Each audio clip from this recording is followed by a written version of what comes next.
Bismillahirrahmanirrahim. Alhamdulillahirabbil alamin wassalatu wassalamu ala asyrafil anbiya'i wal mursalin sayyidina wa maulana Muhammadin wa ala alihi wa sahbihi ajma'in. Amma ba'd.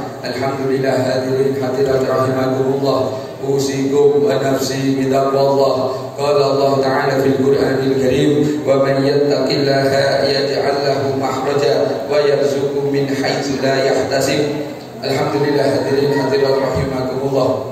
Kula panjenengan sedaya tasih dipilih kalian Allah Subhanahu wa taala, ditakdir dikumpulaken dhateng sunggalipun tempat ingkang dimulyakaken Allah Subhanahu wa taala, inggih menika Masjid Al-Falah.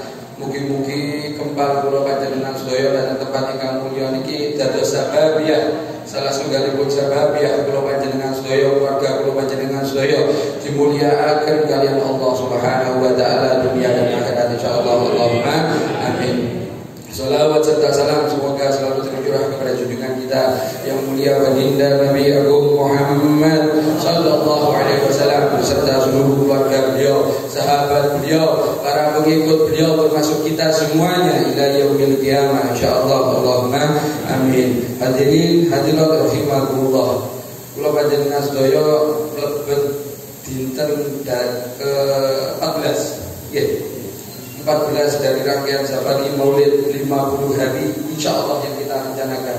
Semoga kita semua yang di dalam hatinya ada keinginan untuk menghatamkan safari Maulid ini, Allah berikan kekuatan, Allah berikan kesehatan, afiat zahir wa batin, dan semoga Allah cukupi, Allah penuhi, Allah berikan semua keperluan kehidupan kita di dunia ini dan nanti di yaumil akhir insyaallah. Allahumma amin. Hadirin hadirat rahimakumullah. Untuk kompresor ya. Hadirin hadirat rahimakumullah. Iki mau sekilas terlintas di dalam pikiran saya kalam ucapan daripada Al-Imam Al-Habib Ali bin Muhammad bin Husain Al-Habsyi Syaikhul Mu'tasim. Beliau mengatakan di dalam satu kesempatan bahwa barang siapa yang menjadikan kitab Maulidku ini, kitab Maulid yang kita baca Syaikhul Duror ini, barang siapa yang menjadikan kitab Maulid ini sebagai wirid, maka akan tampak di dalam dirinya sir atau rahasia daripada Al-Habib, yaitu Sayyidul Wujud Sayyidina Muhammad bin Abdullah sallallahu alaihi wasallam. Kemudian Allah Ta'ala menggerakkan pikiran saya daripada kalimat ini tadi kepada rangkaian safari Maulid kita selama kita 50 hari. 50 hari. Tadi dikatakan barang siapa yang menjadikan kitab Maulidku ini sebagai wirid, maka akan tampak di dalam dirinya sir Al-Habib Sayyidul Wujud Sayyidina Muhammad bin Abdullah sallallahu alaihi wasallam. Saya syukur kepada Allah Subhanahu wa taala. Kita sudah melaksanakan hal ini selama 3 tahun, ini tahun ketiga kita berjalan. Seandainya dari awal, mungkin dari hari ini sampai nanti khatam atau sampai nanti kita kapan bisa melakukannya, kita niat dalam diri kita menjadikan kitab Maulid yang kita baca ini sebagai wirid kita. Kapan? Ya setiap kita mengadakan kegiatan semacam ini. Ini ada waktu sekitar kurang lebih 36. Ada 26 hari. Yang mulai awal sampai hari ini tidak bolong, alhamdulillah. Yang bolong-bolong, alhamdulillah. Yang belum hadir, semoga Allah berikan keinginannya untuk dapat hadir di majelis semacam ini. Harapannya apa? Allah akan berikan kepada diri kita sir rahasia daripada Al-Habib Sayyidul Wujud Sayyidina Muhammad bin Abdullah sallallahu alaihi wasallam. Rahasianya apa? Banyak. Yang terpenting menurut saya yaitu Kanjeng Nabi diutus di dunia ini untuk menyempurnakan akhlak. Dan kemarin guru saya mengatakan kepada saya, puncak daripada ibadah yaitu akhlakul karimah. Di dalam Al-Quran ada inna sholata tanha anil fahsya'i wal munkar. Ini salah satu bentuk akhlak. Dan saya juga bertanya kepada beliau, Beb, apakah kita menahan diri kita untuk tidak membicarakan keburukan orang lain, apakah termasuk daripada akhlakul karimah? Dia mengatakan iya. Dan itu perlu mujahadah. Karena apa? Ketika dulu Kiai Mujar ketika di suatu kesempatan ceramahnya beliau mengatakan bahwa setan laknatullah itu memberikan madu di dalam mulutnya orang-orang yang membicarakan keburukan orang lain. Coba diperhatikan, ketika membicarakan keburukan orang lain, untuk berhenti itu mesti sulit dan mesti ingin bertambah, mencari bahan untuk membicarakan orang lain. Maka Habib Umar bin Muhammad bin Salim bin Hafid bin Syekh Abu Bakar pernah bercerita di suatu daerah ada seorang wanita yang mana wanita ini dibicarakan keburukannya oleh orang kampung. Ngobrol, membicarakan keburukan orang kampung, dibicarakan keburukannya oleh orang kampung. Singkat cerita, suatu ketika orang ini meninggal dunia.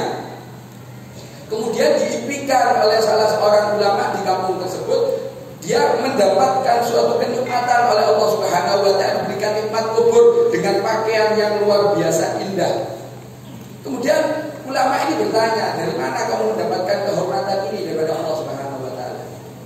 Bahkan ketika kamu masih hidup tidak banyak kamu melakukan ibadah-ibadah. Saya bersyukur kepada Allah Subhanahu wa taala. Kenapa?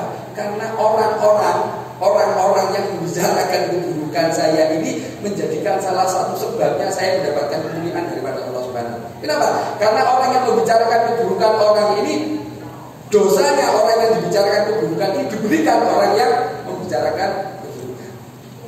Termasuk akhlak. Dia mengatakan untuk tidak membicarakan keburukan orang lain itu merupakan termasuk akhlak. Dan kita berusaha sekuat tenaga dengan cara kita memohon kepada Allah Subhanahu wa taala agar kita diberikan akhlakul karimah. Akhlakul karimah. Bahkan di riwayat lain dikatakan ada salah seorang sahabat bertanya kepada Nabi Muhammad sallallahu alaihi wasallam, "Wahai Rasul Muhammad sallallahu alaihi wasallam, di kampung saya ini ada seorang wanita yang mana ketika siang orang ini melaksanakan puasa. Dan ketika malam orang ini melaksanakan qiyam, ibadah kepada Allah Subhanahu wa taala. Akan tetapi orang ini sering menyakiti tetangganya dengan lisannya, menyakiti orang lain dengan lisan." Apa jawaban daripada yang mulia baginda Nabi Muhammad sallallahu alaihi wasallam? Dia orang perempuan ini finnar di dalam nerakanya Allah Subhanahu wa taala. Kemudian orang ini bertanya lagi, di tempat saya agak jauh ada seorang yang amal ibadahnya tidak menonjol. Akan tetapi orang ini tidak pernah menyakiti orang lain, menyakiti tetangganya dengan lisan. Bagaimana orang ini? Kemudian dijawab oleh yang mulia baginda Nabi Muhammad SAW, apa? Ya, fil jannah. Orang ini, orang perempuan ini berada di surganya Allah Subhanahu wa taala. Hati-hati daripada bahaya mulut. Enak memang kita membicarakan orang lain. Dia coba ngomong soal ya. Si fulan tadi seperti ini, si fulan tadi seperti ini. Hati-hati. Semoga kita semuanya diberikan oleh Allah kekuatan untuk menjaga daripada lisan kita, dan kita diberikan dianugerahi oleh Allah akhlakul karimah dengan cintanya Allah kepada kita semuanya yang ada di majelis yang mulia. Insyaallah Allahumma kembali kepada kalam daripada Habib Ali bin Muhammad bin Husain Al-Habsyi Syekhul Maulid Durrah. Barang siapa yang menjadikan kita maulidku ini wirid, akan tampak di dalam dirinya Sayyid Al-Habib. Kita punya waktu sisa 36 hari yang dari awal tidak bolong, alhamdulillah niatkan sampai akhir hatam, minta pertolongan daripada Allah Subhanahu wa taala. Semoga kita ditakdir dijadikan orang-orang yang bisa menghatamkan daripada kegiatan ini insyaallah. Allahumma amin. Dan apa? Dijadikan wirid ini tadi perubahan manusia ketika mulai di dalam kandungan ada 40 hari. Setiap 40 hari ini ada perubahan. Dan dalam rangka kita ini mengharapkan maulid ini kita jadikan wirid, ikut dawuhnya Habib Ali bin Muhammad bin Husain Al-Habsyi. Semoga Allah berikan rahasianya Sayyidil Wujud kepada diri kita masing-masing. Apa rahasianya? Kita tidak tahu. Allah yang akan berikan kepada kita. Minimal saya katakan di sini, Di dalam hati kita ketika kita mendengarkan qasidah, ketika kita membaca daripada rangkaian daripada kitab Maulid ini, ketika kita membaca Al-Quran, ketika hati kita tergerak, bergetar, berbahagialah. Insya Allah itu ada benih daripada mahabbah, benih daripada cinta kepada kanjeng Nabi Muhammad SAW yang ditanamkan oleh Allah Subhanahu Wa Taala di dalam hati kita. Kita tinggal pupuk. Bagaimana cara pupuknya? Kita sering meminta kepada Allah agar di dalam hati kita ini cinta yang sudah ditanam ini bersemi terus. Karena apa? Jangan meremehkan masalah cinta. Maksud saya cintanya kepada Sayyidil Wujud, bukan kepada yang lain. Bahkan beliau dulu ketika di Mangkujayan pembukaan kalau tidak salah, beliau mengatakan di dalam satu Al-Quran, apabila rasa cinta kita kepada Allah, kepada baginda Nabi Agung Muhammad SAW, kepada jihad fisabilillah ini digalakkan kepada cinta kita kepada anak, kepada suami, kepada istri, kepada saudara, kepada perdagangan, kepada harta, semuanya ini mengalahkan cinta kita kepada Allah, Rasul dan jihad fisabilillah, maka tunggu. Apa tunggunya? Keputusan Allah Subhanahu Wa Taala. Berbahaya, ini ancaman serius. Wallahu, Allah tidak akan memberikan petunjuk kepada orang yang fasik. Orang yang fasik tidak akan diberikan petunjuk daripada Allah Subhanahu Wa Taala. Nah, ini kita hati-hati. Nah, terus bagaimana? Apa kita harus benci kepada keluarga kita? Oh, tidak, salah juga ini mengartikan. Tetap cinta kita kepada Allah, cinta kita kepada Nabi Muhammad SAW, cinta kita kepada jihad. Saya tanya kepada beliau, jihadnya yang bagaimana? Sekarang perang tidak ada. Terus beliau mengatakan bahwa Nabi Muhammad SAW ketika perang kurang dari perang Badar, kalau tidak salah ketika pulang dari perang Badar, beliau mengatakan kepada para sahabatnya, kita pulang dari jihad kecil, bingung sahabatnya. Padahal perang Badar terbalik posisinya, kaum muslimin sedikit, kaum musyrikin banyak. Kita pulang dari perang jihad yang kecil. Kemudian ditanya, ada jihad yang besar? Iya, jihad melawan diri pribadi kita, melawan nafsu kita. Inna nafsa la'ammarati bisu illa ma rahimah rabbi. Nafsu kita ketika dirahmati oleh Allah Subhanahu Wa Taala, saya contohkan hadirnya kita di sini. Nafsu kita ini dirahmati oleh Allah Subhanahu Wa Taala.